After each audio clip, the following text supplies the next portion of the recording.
Eu converso agora com o especialista em economia, Henrique Pedroso Mazei. O nosso assunto são as medidas tomadas pelo governo para estimular o consumo. Bom dia, professor, tudo bem? Bom dia, Alessandra, tudo bem? Prazer tê-lo aqui. Prazer é todo meu. Professor, o governo anunciou aí redução de impostos, aumento no prazo de financiamentos, corte nos juros, tudo isso para aumentar o consumo. Até que ponto isso é positivo para a nossa economia? Você tem aí a expectativa do governo é que você, ampliando o consumo, você continua com o aparelho de produção brasileiro funcionando de forma a garantir, né, os empregos. Então é uma preocupação muito grande do governo a esse respeito. Então você amplia o consumo, as fábricas elas continuam operando, né? E aí você consegue evitar problemas de desemprego, tudo isso que pode ocorrer. Essas medidas, elas têm um caráter preventivo, é isso? Exatamente, é um caráter preventivo. Por enquanto não há uma crise econômica instalada no país. Exatamente, mas é que eu digo que essa crise, ela mais cedo ou mais tarde, ela vai chegar aqui, que sem dúvida nenhuma, né? Então, o governo, na perspectiva de segurar isso ao máximo, de poder vencer essa crise, né? Então tomou essas medidas no sentido de, principalmente na área dos automotivos, né? Você reduzir os juros, aumentar a taxa de financiamento, mas você tem um outro aspecto aí que precisa pensar bem, porque a sociedade brasileira, de uma forma geral, ela está, de certa forma, endividada. Se você for analisar, nós temos aí o endividamento da sociedade como um todo está em torno de 22%. Então, eu não sei se isso efetivamente vai resolver o problema. Bem, e os automóveis, né, o preço dos automóveis deve ter uma redução aí de até 10%.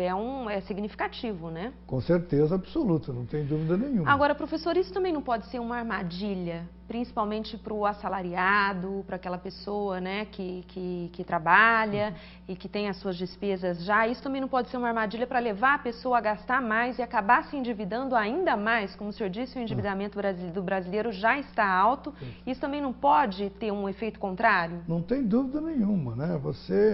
Porque no afã da pessoa, por exemplo, quando ela reduziu em 10%, eu vou adquirir o meu carro, que é tão sonhado o carro, ou eu vou trocar o meu veículo por um mais novo, etc e tal, mas acaba se endividando. E o grande problema é esse. A pessoa tem que ter sempre em mente de que você tem um limite de capacidade de endividamento. Então você tem que ver que você tem uma renda e em cima dessa renda você tem que pensar muito bem, porque na medida em que você faz um financiamento, e financiamento a longo prazo, né, você vai ficar com esse compromisso a longo prazo. E o veículo, quer queira, quer não, é uma outra família. Porque envolve muitos outros gastos. Com certeza. Então você tem que pensar muito bem antes de entrar nesse tipo de negócio. Agora, professora, eu gostaria que o senhor explicasse para a gente o que pode levar o Brasil a viver uma nova crise econômica, né? Por enquanto está tudo bem por aqui, essas medidas todas foram tomadas preventivamente para evitar um problema maior, mas o que leva a crer, né? O que está acontecendo lá fora que pode refletir aqui negativamente? Bom, nós temos dois grandes problemas externos, né? Que é, primeiro, a crise no mercado comum europeu, na União Europeia, que nós estamos todos os dias aí vendo, assistindo, né, e lendo, né? E outro grande problema é a redução do crescimento chinês. Por ordem das autoridades chinesas, eles estão reduzindo o crescimento. Um crescimento que era em torno de 13%, 11%, 12% ao ano, já está em 9%. E qual o reflexo disso aqui? Não, isso reflete aqui imediatamente, porque a China, ela sempre foi, todo esse período de crescimento chinês, foi o grande glutão da economia. Ela vem para ela como... E o Brasil, ele aproveitou dessa situação, principalmente com as chamadas commodities, né? Não só agrícolas, como minerais, etc. E reduzindo isso, é claro que a nossa exportação também vem a cair.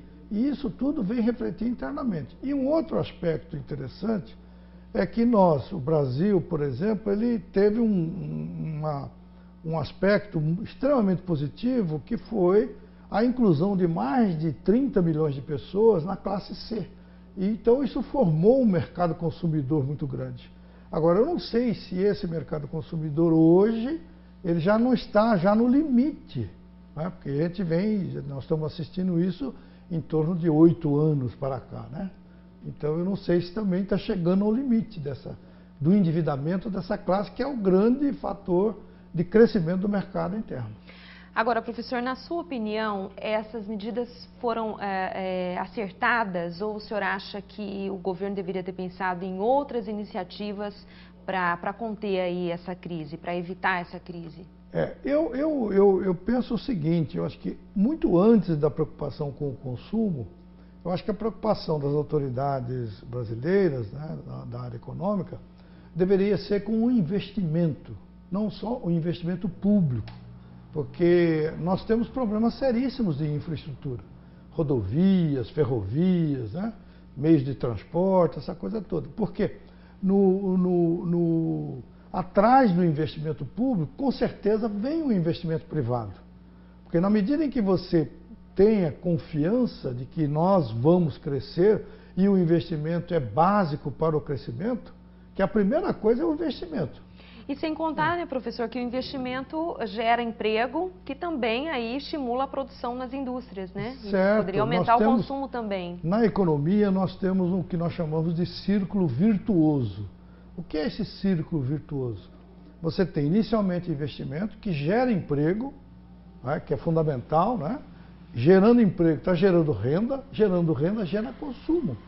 E uma parcela desse consumo vai para a poupança, para a acumulação. Então, esse é um círculo virtuoso. Então, o que o Brasil está chegando no fim do círculo, o consumo. Você tem que ter o investimento para que você possa ter o consumo. Então, esse me parece ser o grande problema, né, que não está sendo enfrentado pelas autoridades governamentais. Professora, eu gostaria agora que o senhor fizesse um alerta, né, desse uma orientação para aquela pessoa que ficou entusiasmada e já está querendo trocar o carro, está querendo trocar os móveis de casa. Que tipo de cuidado e que tipo de análise essa pessoa deve fazer antes de gastar? Certo. Eu acho que a primeira coisa que todos nós, né, devemos fazer é o seguinte: bom, eu tenho uma renda X. Essa renda tem alguma perspectiva de ampliar, de aumentar? Tem, tudo bem. Não tem, não tem. Então, em função disso, eu vou analisar, eu tenho despesas que são despesas obrigatórias, que eu não tenho como escapar, são compulsórias. Então, você tem energia elétrica, você tem água, você tem impostos, você tem uma série de coisas. Então, você tem que somar tudo isso e verificar efetivamente, bom, qual é a parcela que está sobrando aqui da minha renda. Em cima disso, nós vamos trabalhar. Aí sim, você parte para a despesa. Sempre lembrando que você tem contratempos ao longo do tempo. Então, você tem que... E é importante, então, ter uma reserva, lógico. Com certeza absoluta. A reserva é fundamental. Você tem que ter alguma coisa exatamente para esses períodos que você pode ter algum tipo de contratempo. Então, os chamados imprevistos. Exatamente. O que a gente recomenda as pessoas é que faz isso aí. Então você faz uma análise, faz um planejamento, né, para que você possa efetivamente enfrentar qualquer tipo de problema no futuro. E não compre por impulso. Não. Comprar por impulso é terrível, né? É uma satisfação, te dá assim uma espécie de um conforto, né? Mas você vai pagar um preço ali na frente. É uma satisfação momentânea que custa muito caro depois, né, Com professor? certeza. Professor, muito obrigada pela entrevista, obrigada pela sua participação hoje aqui e até uma próxima vez.